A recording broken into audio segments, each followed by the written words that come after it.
84 is a significant number today in our lives, whether we are aware of it or not.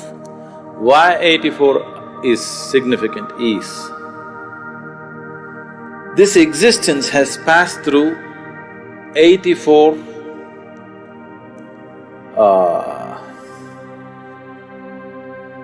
happenings. 84 times it has happened. This is the 84th time.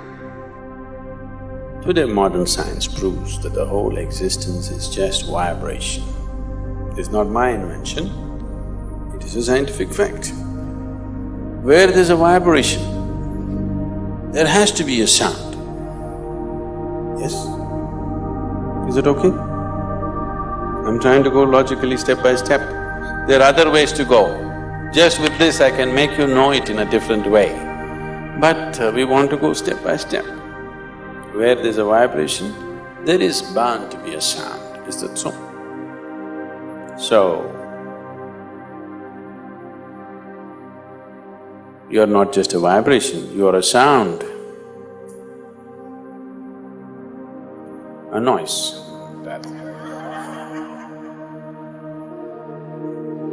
Those who are making the sounds and those who are not, all of you are just one piece of sound. This is what modern science is telling you. And somewhere way back, somebody told you, first there was a word, and the word is God.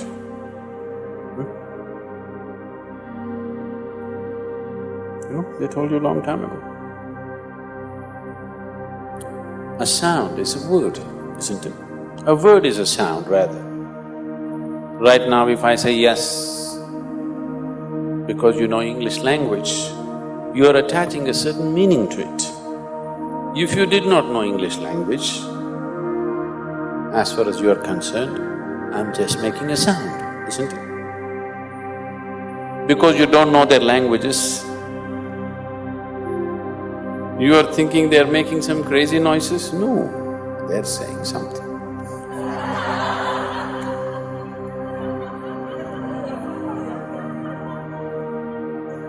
If I speak in a language that you do not know, you would naturally think I'm making some crazy sounds, isn't it so?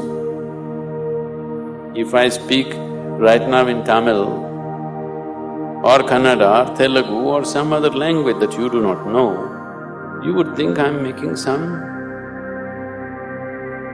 You don't know whether I'm really speaking a language or making up some nonsense, isn't it so? Yes. So, word is just a sound. So they said that word is God. Because anybody who's looked at the existence closely can see that what you call as creation and what you call as the creator cannot be separated. If you separate it, creation will cease to exist. Unless it's constantly supported by the source of creation, not for a moment can this creation process go on. Because creation is not a done thing, it is an ongoing thing. Yes? Are you an ongoing thing or you're a done thing? I hope you're not a done thing. You're an ongoing process. Without the involvement of the source of creation, how would the creation be an ongoing process? It is constantly involved, it cannot be separated. So it is because of this, they said, first there was word. That means from total, unmanifest existence, when it began to manifest, the first thing that happened was sound. Even the scientists agree it was a big bang. A bang means a sound, right? In India, it's very beautifully expressed. The first and only one God who existed in that part of the world was Rudra. Rudra literally means one who roars, a roarer. So why they called him Rudra is, that is the beginning of creation, because it's a roar. The scientists call it a bang. Now, the scientists are withdrawing that bang theory, that one big bang theory, and they're saying there were a series of bangs.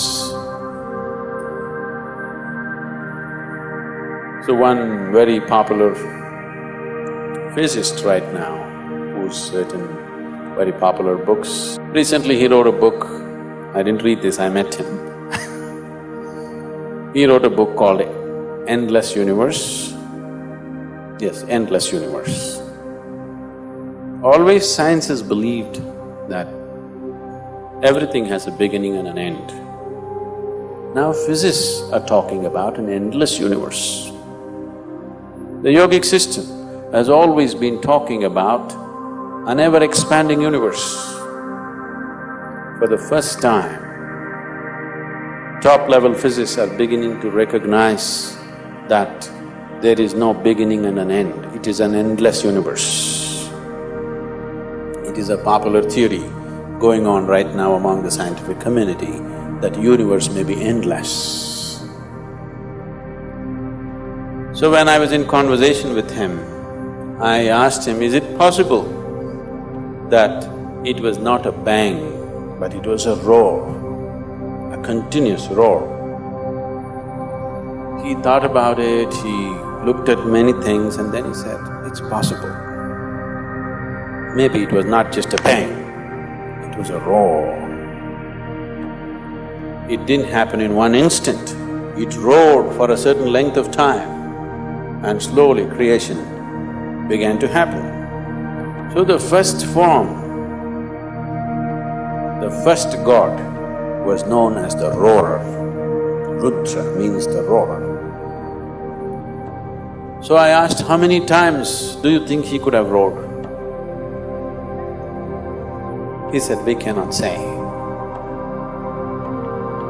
We cannot say because we have no way of knowing how many times, but obviously he's roared more than one time. Then I said, someday if your research takes you there, keep this as a guide point. He has roared 84 times. He asked, how do you know? On what basis are you saying? I said, by looking into my system, I'm saying, creation has roared 84 times. And it will roar further, many more times. A maximum of 112 times it will roar.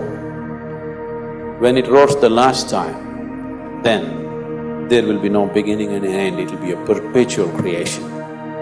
That's too far, but I told him, you hold this 84 as some kind of a guidepost and you have machines and mathematics. I didn't learn 1 plus 1 how much. You learned all those things, you work on this someday. Someday if you arrive at a number, you will arrive at this number, it will be 84. How is this possible, he asked. I said, see, if you cut a tree today, people look into the rings of the tree and talk about, in the last 1,000 years, when a drought happened, when excessive rain happened, when a fire happened, everything, right? If you cut into this system with your awareness, the very history of this creation is written into this one. 84 times the creation has roared. We are in this 84th roar. What has happened as a result of that 84th roar is where we are.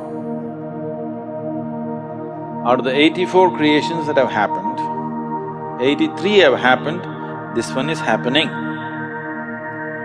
Out of these, as creation is happening, ongoing, the dissolution also is ongoing. So the dissolution process started for some creation and they started dissolving and dissolving and dissolving. Out of this, only 20 are still in the process of dissolving, in different levels of dissolving. The others are completely obliterated. Except you can look at them in your awareness, looking at this creation, because in some way it contains the residue or the experience of all that. Just as you carry your experience of life into everything that you do, the process of creation also has been carrying the experience of every creation into the next one and the next one, though they're completely different. Though they may be completely different. Say, you went to school and played soccer, and that was 25 years ago. Now suddenly it happened, you were 45 years of age and a burglar entered your house. When a burglar enters your house, you are not going "Kya!" like this. You will go like this.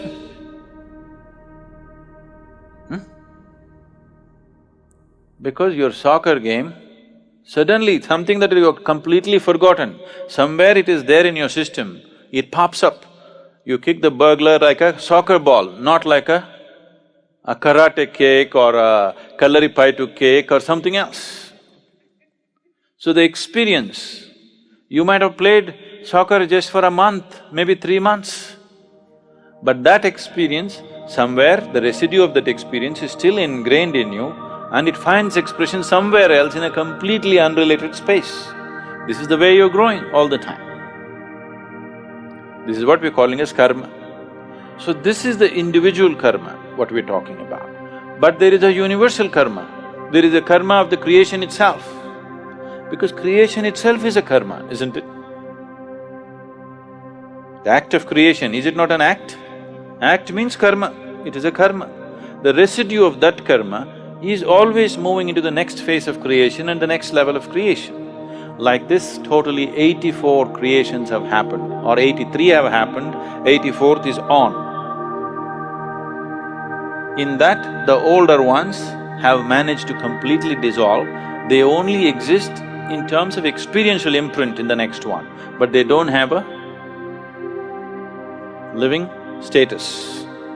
But the 20 behind this are still having different levels of living status. Some are become very, very wispy, some are little stronger, some are little stronger, some are almost real, like this. They're almost like this, but they're in the process of dissolution. Their active process of creation is not happening, that's all dissolution means. See, right now what death means for you is, when you're a child, the number of new cells that you're producing, if let's say in a year you're producing 100 billion cells, when you become 35, it is dropped a little bit. When you become 45, it's dropped a little bit. When you become 55, it's dropped further. When you become 75, it's dropped further. A time comes when what you're producing and what is dying is more than what you're able to replace. So this is how old age is happening. Exactly the same process is happening with the creation. The dissolution is always happening. Even here, dissolution is always happening, but new creation is happening, so it's vibrantly on. That new creation dwindled and stopped.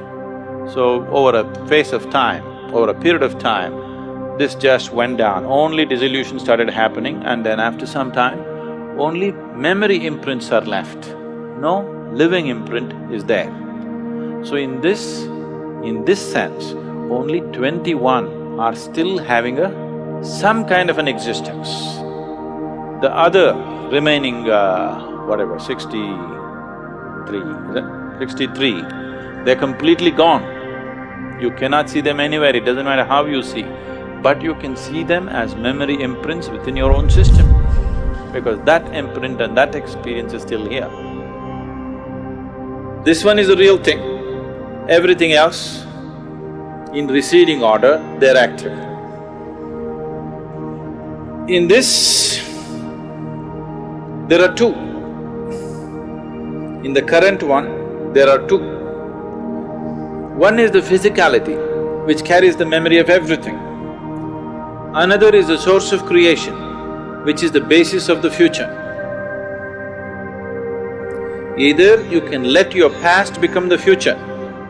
When you allow your past to become the future, we look at you and say, it's her karma. When we say it's her karma, what it means is, she's allowing her past to be her future. There is no fresh possibility in her. That's what it is. When we look at someone and say, karma, we are just saying, they are allowing their past to become their future. There is no future for them really. It will repeat itself. So when you say, I'm working on a spiritual path, what you're trying to say is, on one level, the statement that you're making is that you do not want your past to repeat as future. You do not want your life to be cyclical. You want your life to go forward. You don't want to be part of the cycle. The last chant that you were singing just now is Punarapi Jananam Punarapi Maranam, means this cycle, I want to break it somehow. Because once you get into a cycle, once you get into a circular moment, you are not going to go anywhere. If you say somebody is going in circles, what does the expression mean to you? It simply means he's not getting anywhere, isn't it? So when we say, it's his karma, that's what we're saying. He's not going to get anywhere because on the circle, he thinks it's a new journey because he has very short memory. Everybody is in a state of dementia. What is before his mother's womb or what is in his mother's womb also he does not remember. They are in a state of dementia, so the circle looks new. Every time they go through it, it looks new. They are like animals in a loop, in a circus they put animals on the loop. This is just like that. In India, particularly in the yogic culture, probably it's there in somewhere in the… maybe it's in the Yoga Sutras itself, this example. They are compared to the bullocks at the oil mill. What they do to the bullocks in the oil mill is, they blind them, that means they blindfold them. They tie something over their eyes or they tie everything like this and just leave this. And it's on an oil mill. As far as the bullock is concerned, it thinks it's going somewhere. It's like you go on a treadmill, it feels like you're going somewhere, but you're not going anywhere. That is karma. So, this dimension that you're looking at right now is in two levels. One has happened, another is happening. So the 83 of them have happened. If you want to talk in numbers, the 83rd one is happened but still happening. In a residual way, it is still happening. Your birth has happened. Is it happened? Your birth happened, but still happening, isn't it? Your death also has happened, but still happening.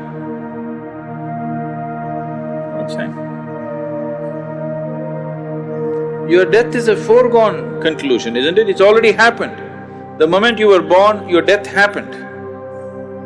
First step towards your death happened, but still happening. You're waiting for it to be complete, or you're wanting it to be delayed. But it is happening, isn't it? And it's already happened. So, there's another dimension within you for which the birth has not happened, nor will the death happen to it. Only if you touch that dimension, you have something called as a future. Otherwise, you have just karma. Karma means you're repeating your past as future. You may be changing the color, you may be changing the style of how you do it, but still the same stuff, nothing different. Same stuff, what the caveman was doing, you're still doing the same stuff. style and capability might have changed, but it's the same stuff, isn't it so? This is like anchor. This is an anchor. You've thrown an anchor and you're trying to move your boat. At the most, it can only go in circles, isn't it? So we are trying to pull in the anchor or cut the rope which holds us to the anchor so that next time we power, it will go away. So the whole spiritual sadhana is based on this, that you want to become free. Free does not mean you have to forget, but you have to become free from the memory which rules you. And the memory is not just in your mind, every cell in your body carries memory. This much is very clear to us through genetic science and other things. You are carrying the memory of your forefathers and you're still behaving like them. You're still having a nose like them, look at this. Unless you had a nose job done recently. Yes? There are many symbols or there are many aspects in the body which clearly say that the memory of these 84 creations are still there in your body. It is there in every atom in the existence. So what you're trying to cleanse is, you want to cleanse it from the memory because this memory binds you. This memory gives you a sense of belonging. At the same time, this memory binds you, it doesn't let you go. So when you do sadhana, you're trying to cut everything because without cutting that, without cutting your anchor, you're not going to move ahead. So why this memory is holding me back? It is that memory which has given integrity and stability to your body and the structure of who you are right now. Without that, without this memory, this body couldn't be created. Without the memory of a single-celled animal being within you, without all that information being carried through the evolutionary process and you sitting here, without that memory, this body cannot be structured and held together. So memory is not your enemy, it is just that you don't know how to hold it. You are into it, that's a problem. You are into it, now you want to get out of it, you want to make use of the memory, but you don't want to be used by your memory. That is spiritual sadhana. You want to have a future which is different from your pasts.